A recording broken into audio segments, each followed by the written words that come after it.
Taiwan is a small island at the center of global tensions. It's the world leader in strategically important chip production and the linchpin of the U.S.'s island chain strategy to contain China. And it could be the spark that sets off a great power war. But how did it get this way? The story of the Taiwanese powder keg goes all the way back to the 1940s and China's unfinished civil war. The Japanese surrender and the Soviet invasion of Manchuria in August 1945 have serious consequences for China, which has been resisting a Japanese invasion since 1937. By 1945, Japan occupies large areas of China, but has been unable to fully conquer the country, despite the loss of 20 million Chinese civilians and troops. Chiang Kai-shek, the Chinese wartime commander and leader of the nationalist forces in the Kuomintang party, or KMT, suddenly finds himself as one of the victorious allies. But the Japanese surrender comes as a surprise and increases tensions with other factions in China. Mao Zedong's Chinese Communist Party, or CCP, officially fights alongside the KMT against Japan, but in practice, their so-called United Front fell apart back in 1941. From 1927 to 1937, the KMT and CCP fought a bloody civil war in which the KMT forced the communists into the Chinese hinterland. The United Front never healed the rift between the two factions, and tension and distrust continues through to 1945. The CCP did little actual fighting against the Japanese, and instead worked to expand their bases from their capital at Yan'an. Now that the Japanese have surrendered, these new so-called liberated areas could support the communists in a likely resumption of the Civil War. During the war against Japan, the U.S. supported Chiang with arms and training, despite its concerns about corruption and incompetence in the KMT. Some Americans were more impressed by the communist movement based in Yan'an, which successfully presents itself as less corrupt and more representative. However, the U.S. shifted away from the CCP towards the end of the Second World War. In April 1945, the U.S. announced it will only recognize Chiang's nationalists. Unsurprisingly, Mao Zedong complains, "We don't understand why America's policies seem to waver after a good start." As the KMT and CCP race for Japanese-held territory, the U.S. supports Chiang with an airlift into major cities, away from KMT base areas, as well as landing 50,000 U.S. Marines in coastal areas to prevent CCP advance. Competition is especially fierce in Manchuria, currently occupied by the Soviet Union against Chiang's wishes. Manchuria is heavily industrialized and was the Japanese puppet state of Manchukuo since 1931. Its large army is well equipped and trained by Chinese standards and could be integrated into either the KMT or the CCP. For the CCP, Manchuria's proximity to other communist regimes is key. Mao compares it to a sturdy armchair with the Soviet Union as the back, and Soviet-dominated states in Mongolia and North Korea as the side. The Soviet Union, though, provides only limited help to the CCP, allowing them to receive Japanese arms, but stopping short of political support. So in 1945, the KMT seems to have the advantage thanks to US support. The US still sees China as a pillar of its policy in Asia, and it doesn't want a new civil war. So President Harry Truman dispatches high-profile General George Marshall to oversee negotiations between the KMT and CCP. Both sides appear willing to negotiate, but this is largely for show for Marshall's benefit, as neither budges from core demands. The CCP wants control in its liberated areas and to keep its own army until a new government, including the communists, is formed. Chiang demands the CCP give up control of its territory and troops before creating any new government or constitution. 6 weeks of talks result in little more than a tenuous truce and vague joint state. Civil war must be avoided at all costs, and an independent, free, prosperous, and strong new China be created. Both sides likely prefer war to political agreement. Chiang's reluctance to compromise is boosted in August 1945, when he signs a treaty of friendship with the Soviet Union. In exchange for withdrawal from Manchuria and recognition of Chiang's government, the Soviet Union gains the naval base at Port Arthur and economic concessions in Manchuria. Stalin believes the CCP will lose a war against the KMT, but Mao is shocked at the supposed betrayal. On paper, there is a military imbalance. In 1945, the KMT has around 43 million troops, including 2 million regulars. Some units are well equipped with US weaponry, including infantry, firearms, artillery, aircraft, and tanks. However, KMT troops are spread out across China, causing severe logistics problems. Loyalty and morale vary greatly. Chiang's most loyal commanders get the best equipment, but they're not always the most competent. Many of his best officers were killed fighting the Japanese, and those who remain are often locally recruited non-professionals vulnerable to corruption, bribery, and political infight. Meanwhile, the CCP has around 900,000 troops, supported by militias. Most are guerrilla troops, and to win any civil war, Mao understands they must be transformed into a conventional force. They do acquire captured Japanese and gifted Soviet equipment, including 700 tanks and 900 aircraft. But there's little experience in using such weaponry. CCP commander, who's responsible for developing a new People's Liberation Army, wants practical improvements. He initially ignores tanks and aircraft in favor of heavy artillery, improved communications, and tactical training. The CCP also operates under Maoist strategic principles, which prioritize mobility and survival over control of key locations. For defeating Chiang Kai-shek, the general method of fighting is mobile warfare. Therefore, the abandonment of certain places is not only unavoidable, but also necessary. CCP morale, coordination, and strategic focus are all better than the KMT. The party strictly controls all commanders and expects coordinated, concentrated moves against Chiang's spread-out forces. The CCP is also carrying out rural reforms, backed up by vigorous political education, which earns some support from peasants in their base area. Meanwhile, nationalist regions suffer from economic crises, food shortages, and broken infrastructure, partly due to the Japanese invasion, but also nationalist mismanagement and resistance to reform. Nationalist control is also concentrated in the major cities, allowing the CCP to expand in the countryside from 116 counties across China to 175. As both sides expand, clashes intensify between KMT and CCP troops. In early 1946, especially in Manchuria and the cities of Changchun and Saiping. As the CCP expands in the region, the KMT fight to link up their garrisons. Marshall returns and oversees a new ceasefire in Manchuria, but both sides remain distrustful.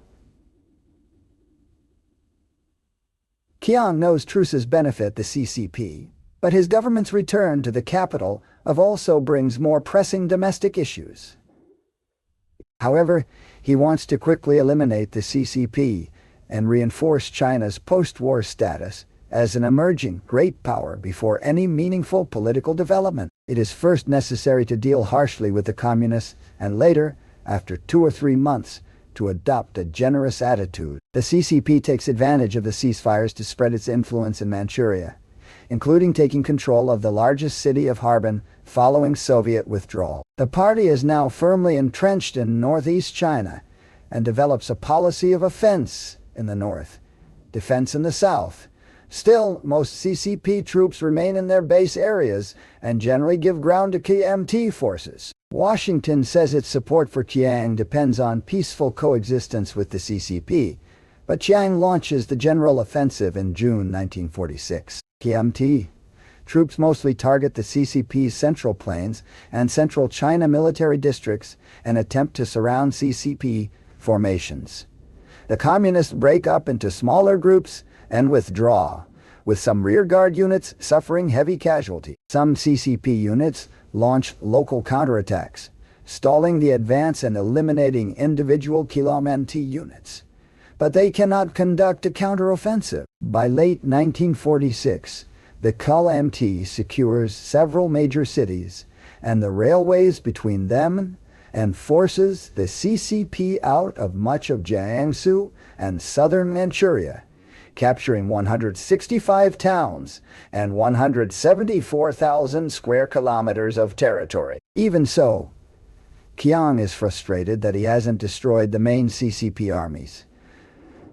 The U.S. is also frustrated with Chiang. And although us Marines remain in coastal cities, they withdraw in January 1947. Marshall blames both sides for an unwillingness to make a fair compromise.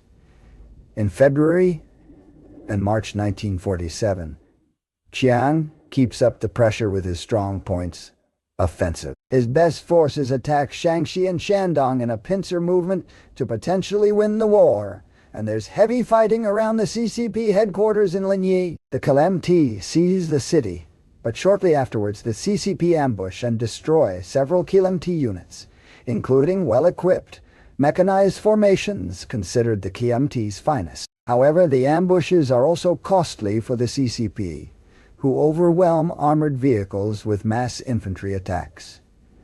Although the heaviest fighting is in Shandong, the CCP capital of Yan'an in Shaanxi is the prime target. After a diversionary attack in the west of the province, the KMT 1st and 29th Armies head straight for Yan'an. After light resistance, Mao abandons the capital. We should not try to stop them. We should not try to stop them. Chiang thinks when he has seized the Devil's Lair, he will win. In fact, he will lose everything. We will give Yan'an. He will give us China. Local CCP counterattacks slow KMT advances from Yan'an, but the KMT captures an additional 191,000 square kilometers and 18 million inhabitants. The loss of Yan'an is undoubtedly a severe psychological blow for the Communists, but it's not as decisive as Chiang hopes. CCP strategy doesn't depend on Yan'an, and its loss does not fundamentally damage the CCP war effort. Mao plans for a long war of at least 5 years, so he aims to conserve and expand his forces while carrying out reforms. Meanwhile, Chiang doesn't prepare for a long war. He postpones reforms until after the war, which he expects to be short, and he resists formal mobilization in favor of local requisition. Chiang only announces general mobilization in July 1947 after it becomes clear capturing Yan'an will not end the war. The Nationalists' failure to win the war in 1947 reveals the differences in thinking between the CCP and the Civil War. For the KMT, the war is a campaign of final eradication against supposed bandits, while for the CCP, it's part of a long-term revolutionary struggle for Chinese statehood under communist rule. Since the late 1920s, the CCP has fought largely for survival and develops a pragmatic strategy not tied to one territorial base. Many commanders are younger and gained experience through these survival years. In 1938, Mao wrote, "We should have the courage to retreat." In their ignorance of this principle, the advocates of desperate action will contest a city or a piece of ground, even when the position is obviously and definitively unfavorable. As a result, they lose not only the city or ground, but fail to preserve their forces. This is an example of a difference in understanding of strategic principles between the KMT and CCP. Chiang got strategic and tactical advice from Western theorists, including Soviet, Germans, and Americans. Most Western strategists consider cities the center of gravity of strategic operations and the hub of commercial, military, and political control. However, in China, most big cities are in the east and south. The rest of China has few cities that could be considered centers of gravity in the Western sense. While the CCP still mostly functions on a guerrilla basis, wider base areas which provide the support for their mobile forces are more important than cities. Also, while Western strategy often sees military initiative in the attack, as it forces your opponent to react to you, the CCP thinks pre-planned withdrawal can gain one the initiative. Attacking troops entering hostile, unfamiliar territory will have some problems with military organization, logistics, and cohesion. Only once this happens, and the CCP has a decisive advantage, do they target specific units to eliminate. Since KMT commanders lack coordination, eliminating a single unit is often enough to stop or even reverse an entire offensive. So for the CCP, retreat, far from being an acceptance of defeat, is in fact a necessary preliminary to victory in the form of ambush and counterattack. And in late 1947, the CCP does just that. The anti-general and strong-point defensives bring the nationalist control of more of China than arguably any other point. But they still cannot defeat the communists. Chiang's forces are far from their bases and logistical hubs, while many troops are tied down in garrisons. As the Strongpoints offensive was designed as a war-winning operation, the KMT doesn't know what to do with the troops now spread across the country. This short-sightedness means inefficient local administration struggles to sustain large garrisons, as historian Christopher Liu explained. Consequently, the large-scale strategic and territorial gains, won during both offensives, transformed into burdens virtually overnight. The Kuomintang simply lacked the resources to defend them adequately, and the forces they did have were dangerously overstretched. Meanwhile, CCP forces expand to 2 million troops and double their artillery and machine guns. CCP counterattacks start to reverse KMT gains in northeastern China, encouraging Mao to launch counteroffensives from May 1947. In the summer, autumn, and winter offensive, CCP troops concentrate against individual cities, hoping to ambush relief columns from neighboring areas. Soon, KMT commanders are reluctant to send any assistance at all, and CCP forces advance across the battlefront, especially in Shandong, Shaanxi, and Manchuria. Although Chiang orders cities to fight to the death, mass defections lead to the loss of some well-defended cities in a matter of days. By September, Mao orders his commanders to immediately press Deng defectors into their forces. From now on, you must change your habits of relying on from the liberated areas. People, food, weapons, clothes, all must come from the enemy troops and the enemy's rear. Whenever you capture enemy soldiers, just fill them into your own forces. KMT losses are especially severe in Manchuria. The new KMT commander, General Chen Cheng, is a Chiang loyalist with roughly 500,000 US-equipped troops. But by mid-1948, the communists push back his forces into small pockets of territory around Jinzhou, Changchun, and Shenyang. With the loss of 150,000 troops, Chen has little hope of success, but Chiang orders him to stand firm and expect reinforcements via airlift.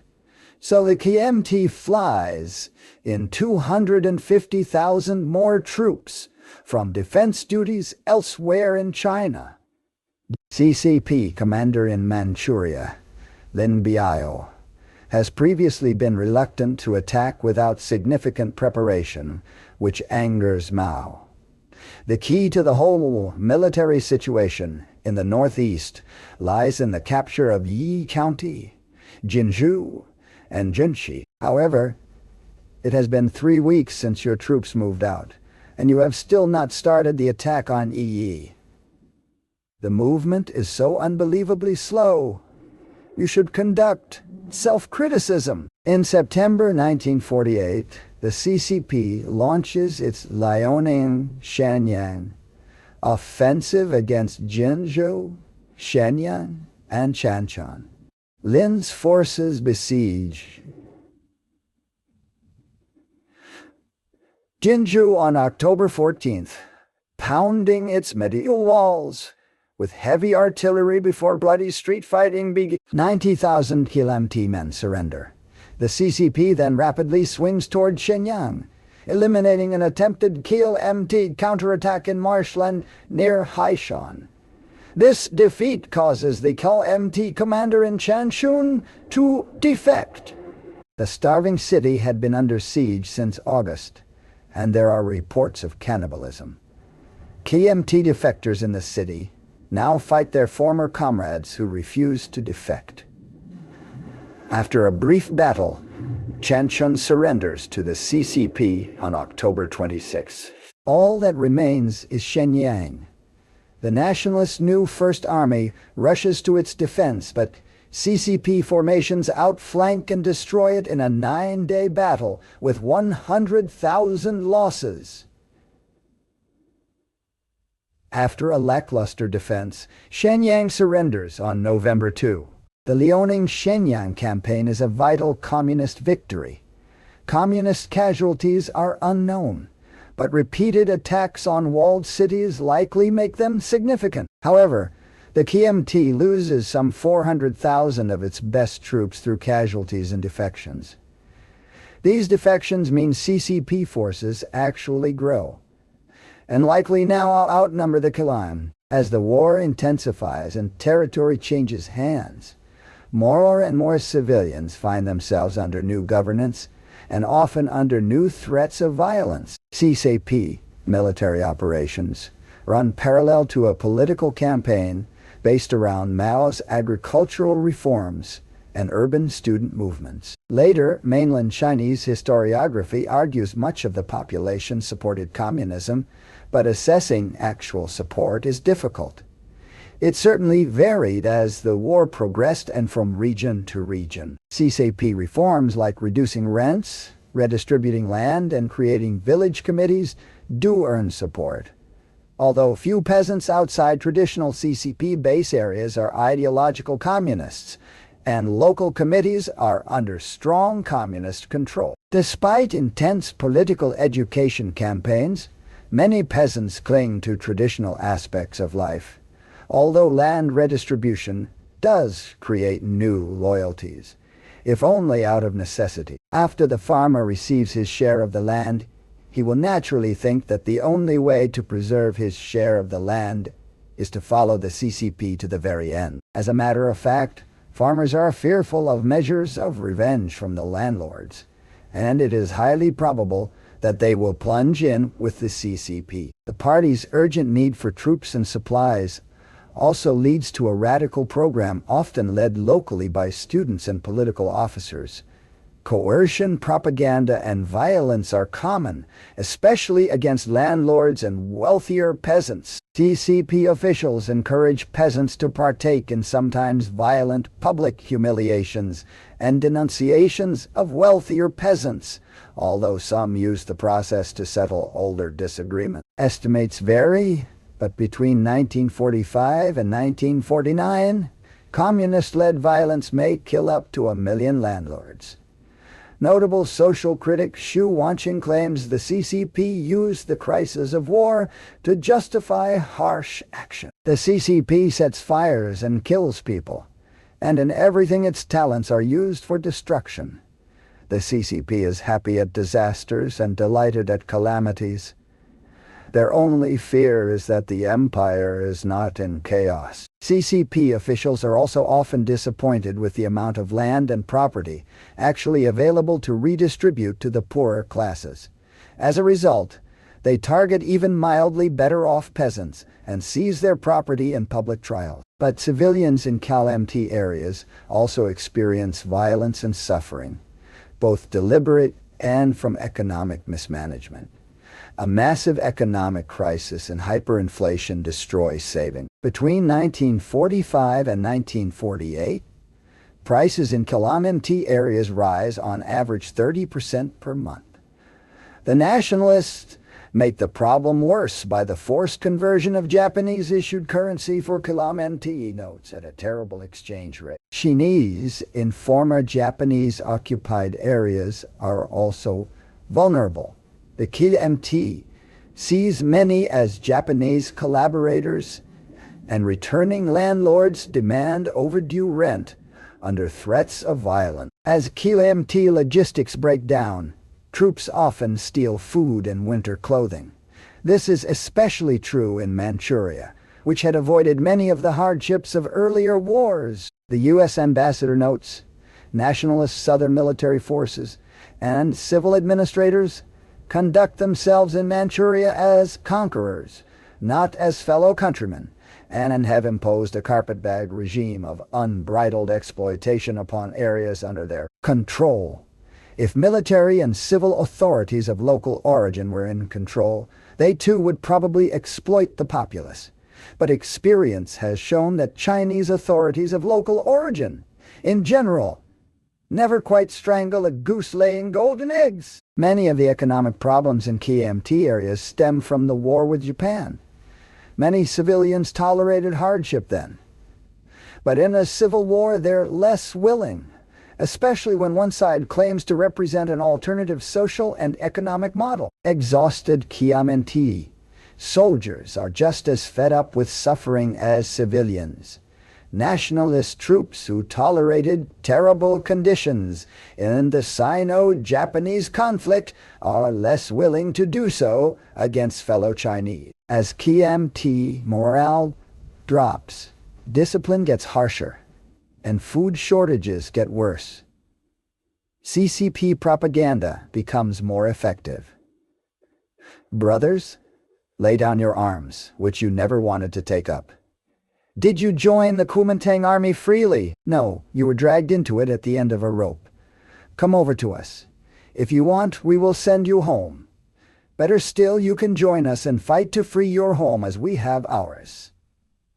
As KMT desertions increase, Mao now predicts victory in 1 year. In September 1948, CCP forces captured Jinan, marking the final transition of the People's Liberation Army, or PLA, into a conventional force. Chiang believes the CCP must be exhausted after a series of bloody battles, but he underestimates their ability to maintain the offensive with captured supplies and troops. In November, the PLA then launches the Huaihai campaign to capture Suzhou, a major city and strategic railway hub.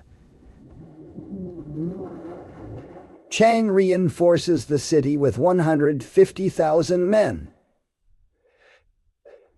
But they're soon trapped when CCP forces capture Suction, blocking withdrawal. Initially, KMT troops hold their lines around Suzhou, thanks largely to their advantage in armor, artillery, and air support. The CCP invests more troops, including its new armored units, until 1.8 million combatants on both sides flood the area, making the Huaihai campaign arguably the largest post-WTC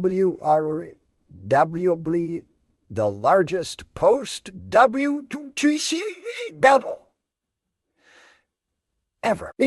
On the KMT side, personal rivalries and fear of ambush hinder the deployment of their forces. This fear is well-founded. While the KMT 7th Army awaits delayed reinforcements east of Suzhou, CCP troops surround the city. The 7th Army tries to fight towards Suzhou, but Communist artillery destroys it during a 10-day battle in late November. Chiang orders his men to hold firm, and the KMT commander in Suzhou, Du Yuming, remains loyal. However, seasonal rain and fog mean KMT air and armored support diminish, and relief attempts fail. By December, some of the wounded are evacuated by air, including with support from Civil Air Transport, a civilian airline founded by General Claire Chennault. the former commander of us pilots operating in China in World War II. But those who remain are now eating grass and animal bones. Chiang eventually allows a breakout attempt to the south, and although it takes the CCP by surprise, they stop it in 3 days. Freezing and starving, Du Yuming surrenders on January 10, 1949, along with 100,000 of his men. One officer tells his CCP captors his last meal was his American sheepskin gloves. The Huaihai operation seals the nationalists' fate on the mainland, especially since the communists go on the offensive elsewhere at the same time. From November 1948, CCP forces also target KMT positions around the Beijing-Tianjin railway line. The CCP Pinjin offensive aims to push them out and open up the way to Beijing. Once again, CCP forces ambush KMT units, moving into new position. After communist troops ambush a force at Xinbeiuan, 2 CCP armies destroy a KMT relief force from Beijing, and the CCP captures Zhangjiakou and Zhenbeiuan. Meanwhile, CCP artillery pins the KMT in the walled town of Tianjin before PLA infantry stormed the city in brutal house-to-house combat. After several costly assaults, the CCP captured Tianjin on January 15, 1949. By January 31st, the CCP is in Beijing. The city's KMT commander informed Mao he no longer recognized Chiang's authority and vacates the city to the CCP. They enter in a military parade observed by an American. Tanks, armored cars, truckloads of soldiers, trucks mounted with machine guns, trucks towing heavy artillery, innumerable ambulances, jeeps, and other smaller vehicles. It was probably the greatest demonstration of Chinese military might in history, but it was primarily a display of American military equipment, virtually all of it captured or obtained from Kuomintang sources. After the series of Kuomintang disasters and Mao's rejection of ceasefire talks, Chiang resigns as president on January 24. This is a symbolic move since he maintains military command. His only hope now is to hold a defensive line south of the Yangtze River. As troops, refugees, and civilians flee south and into the major cities, Chiang hopes the communists are exhausted after months of heavy fighting. Some CCP commanders do want to rest and recuperate, but Mao orders the offensive to continue. By spring 1949, they cross the river as KMT troops simply refuse to fight or flee south. Chiang orders Nanjing and Shanghai to hold out, but both cities are in chaos. Government offices evacuate. There's widespread looting, and roaming squads execute anyone they think is a communist agent. Many KMT troops evacuate the city to the south, and with Shanghai holding important economic and symbolic value, the CCP hopes to capture it without a serious fight. The Battle of Shanghai can be aptly compared to battling rats in a china shop. You must catch the rats and must not break the precious porcelain.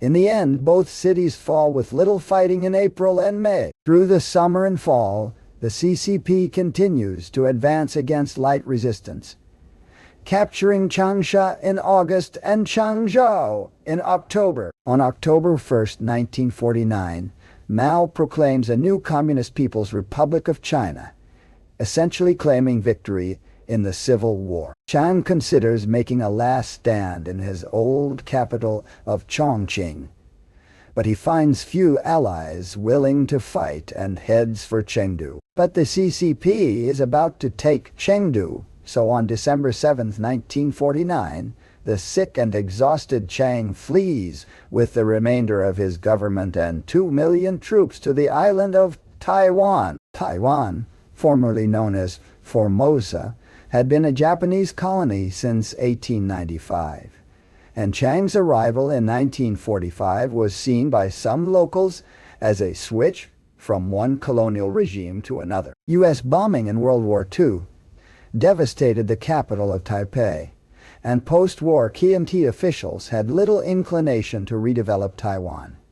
Locals are seen as Japanese collaborators and are treated harshly by officials. When large-scale demonstrations break out in February 1947, the new authorities kill 10,000, putting them down. As refugees and troops from the mainland arrive in 1949, they quickly work to make Taiwan defensible, but also conduct training for a return to the mainland. Even so, some KMT officials do not expect their regime to last long, and a communist invasion seems likely. The CCP considers invading, but it runs into problems at the Battle of Kuomintang. KMT forces repel an invasion on a much smaller island, revealing the CCP's naval and amphibious weakness. The CCP do later capture Hainan in April 1950, but only with the help of a strong local communist movement. Taiwan remains out of reach, and Mao's People's Republic also has issues elsewhere. He claims other regions that are still outside of his control, like Xinjiang and Tibet. Both are ethnically diverse and religiously distinct from most of China, with Xinjiang being mostly Muslim and Tibet Buddhist. The CCP will eventually take control of both in the 1950s, although separatist movements aided by the U.S. remain. In Taiwan, the situation improves for the KMT by mid-1950. Commanders feel relatively secure on the island, and Chiang reclaims the title of President of the Republic of China. He also hopes for US assistance, but is mostly disappointed. President Truman announces, "We are not going to get involved militarily in any way on the island of Formosa." The Chinese Civil War never officially ends, though historians usually point to Chiang's flight to Taiwan on December 7, 1949, following the CCP's capture of Shanghai. Calculating casualties verges on the impossible. Post-war communist Chinese historiography downplays CCP losses, which were often difficult to assess in any case due to a large influx of new recruits and defectors. A reasonable estimate for the period of 1945 to 1949 is around 2 million military casualties from both sides and 5 million civilian deaths, including from famine. Communist victory and nationalist defeat have several explanations. The KMT's poor strategy plays a role, especially Chiang's keeping significant forces in Manchuria away from their main bases. The KMT also suffered from extremely low morale, exhaustion from fighting the Japanese, harsh discipline and starvation conditions in some units contributed to defections. One estimate suggests 40% of KMT recruits deserted during training, while 20% of casualties may have been from malnutrition. In some cases, KMT officers physically tied their troops together to prevent desertion. Many troops simply wanted to go home. When KMT victory seemed imminent in 1946-47, morale held. Communist forces, on the other hand, were mostly well-rested, ideologically motivated, and competently commanded. Post-war Chinese historians have highlighted Mao's role, but many of his commanders, like Lin Biao, Zhu De, Zhao Enlai, and Liu Shaoqi, were essential in turning the CCP from a guerrilla movement into a regular army. The CCP was also able to keep its movement and army under strict party control, thanks to the Annan Rectification movement of 1942-45. CCP officials kill up to 10,000 of Mao's real and imagined opponents, and force others into line and establish a cult of personality. These purges do create a cohesive and obedient command structure. Although earlier in the war, Mao did take advice from his commanders. Other historians argue political and social differences were more important than military reality. The CCP's policy of reform may not have created legions of dedicated communists, but they did appeal to practical peasants who suffered physical and economic hardships under Kuomintang rule. Under its founder Sun Yat-sen, the Kuomintang started as a party of reform and nationalist revolution, but by 1945, war and corruption eroded trust. Chiang himself complained in 1949, "To tell the truth, never in China or abroad has there been a revolutionary movement as decrepit and degenerate as we are today. Nor one is lacking spirit, lacking discipline, and even more lacking standards of right and wrong as we are today." Chiang's critics, though, say he blamed the wider KMT to distract from his own failings as commander. As the war went on, the KMT relied more on urban commercial elites for income and support. This hindered meaningful reforms in the countryside. Simple KMT reforms, which were carried out, like improving public hygiene, did not address the peasantry's worries about land and rights, forcing many to rely on UN aid. The fragmented, undisciplined KMT administration also meant local officials often governed in their own interests, including taking over profitable businesses and selling relief supplies onto the black market. The U.S. worked to undermine such operations in Shanghai, but they remained rife elsewhere. Such corruption provided political ammunition for the communists, as historian Emmanuel Ashu concludes. The stone that one builder had rejected became the cornerstone of the other's house. So CCP military and political organization gave it the advantage over a fragmented and corrupt KMT. But Chiang also miscalculates us intentions. China is no longer a U.S. priority, especially as U.S.-occupied Japan emerges as a more reliable regional partner. By 1947, the U.S. stops most of its assistance to Chiang, a decision that mostly earned bipartisan support. Chiang and his wife then focused their diplomatic efforts on the Republican Party, which they expect to win the 1948 election. Instead, the Democratic Truman wins decisively, and the Chinese Civil War is low among us voter concerns. Still, soon after CCP victory, Truman critics accuse him of, quote, losing China. Historians have since pointed out that China was never really Truman's to lose, and suggest that this accusation is just a result of Cold War tension. US officials later saw China and the Soviet Union as a single monolithic communist threat, although in reality the Soviet Union was not overly enthusiastic with CCP victory in China. The CCP's agrarian Maoism clashes with the Soviets' proletarian-oriented Marxism-Leninism, and the Soviet Union fears a strong China may undermine their leadership of global communism. Throughout the war, the Soviet Union sought to keep China weak, and even after relations improved from 1954, tensions remain. US Cold War concern with monolithic communism has major consequences, and by 1950, some of Truman's advisors want him to support Chiang's Republic of China on Taiwan. Truman remains skeptical, though, but he does worry about a combined Sino-Soviet attack. For Washington, the outbreak of the Korean War in June 1950 seems to signal this very threat. One of the first U.S. actions is to send the 7th Fleet not to Korea, but to the Taiwanese Straits to deter a Chinese invasion of Taiwan. It's a move that probably saves Chiang's republic, which will later become a democracy, and prevents final communist victory in China. For the CCP, what they call the Revolution of 1949 ends the long Chinese upheaval since the collapse of the Qing dynasty back in 1911. But in their eyes, it remains incomplete 75 years later.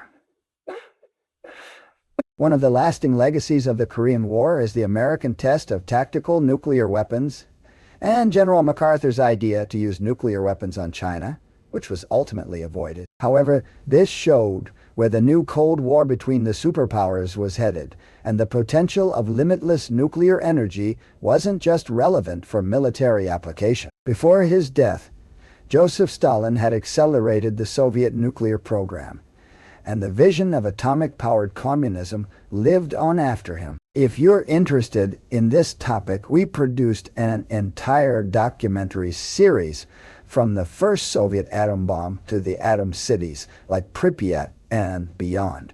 And where can you watch Red Atoms? On Nebula, a streaming platform we're building together with other creators, where we don't have to worry about advertising guidelines or the almighty algorithm. On Nebula, there's not just Red Atoms or our other exclusive WWI series, 16 Days in Berlin and Rhineline, 45 in 4K resolution. You can also watch all our content there ad-free and earlier than on YouTube. And that's not just in your browser. Nebula is available on smartphones, Apple TV, Roku, and more.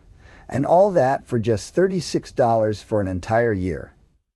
And if you really want to support what we're doing on Nebula, the Nebula Lifetime membership is available again for $300. If you sign up at nebula.tv/realtimehistory, 1/3 of this money will directly support us here at Real Time History, and the rest will help develop bigger Nebula original documentaries in the future with bigger budgets. The Lifetime membership is about supporting us and Nebula so we can realize even better history videos. By the way, this option is also available for existing Nebula subscribers. So head over to nebula.tv/realtimehistory and support us here at Real Time History directly.